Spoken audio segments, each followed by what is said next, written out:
Back in the day, there was not much in the way of orientation. At that time, we had Eckland Hall, and we had owned 700 Broadway for about 2 years.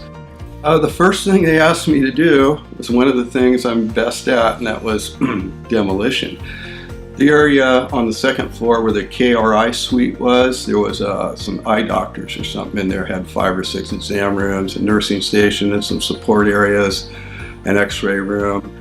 And they asked me to take it to structure, basically take it down to concrete and get everything in the dumpster. And that was my first project at the Northwest Kidney Centers.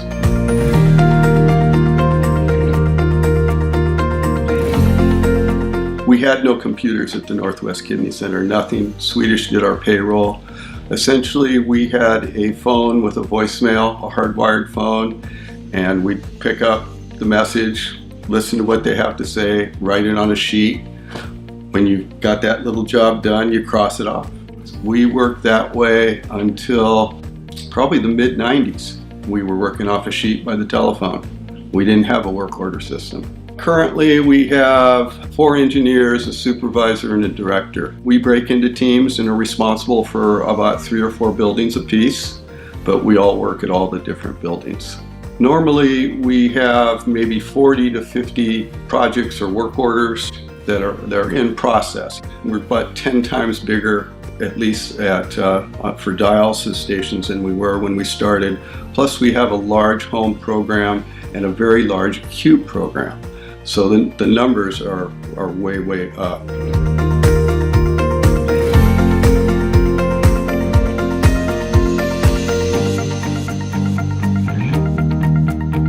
It was one of these softball team romances that got completely out of hand. Fred Brown was our coach. He's still down at distribution. So Kathy was a little bit of a challenge. We tried her at first base. That didn't work. So we put her out in right field. No. Third base. It's tough. So we put her at catcher. So she would actually roll the ball back to the pitcher. I figured that was the gal for me.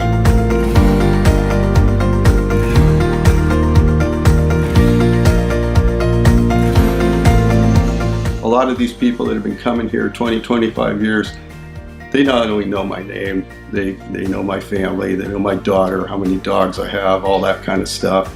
And, just make some small talk to, take their mind off some of the challenges of dialysis. It's taught me to try to imagine what it would be like in their shoes and try to relate to that and, always continue to up our standards of care. Doing construction, there's so much emphasis on getting so much done in a certain amount of time to make a certain amount of dollars. You're on time, on schedule, and under budget. That's the only thing they care with. Here you get a chance to make a little bit of a difference in someone's lives, whether the ice machine's working or the TV's working. It makes you feel good when you go home that you may contribute something rather than just making a buck.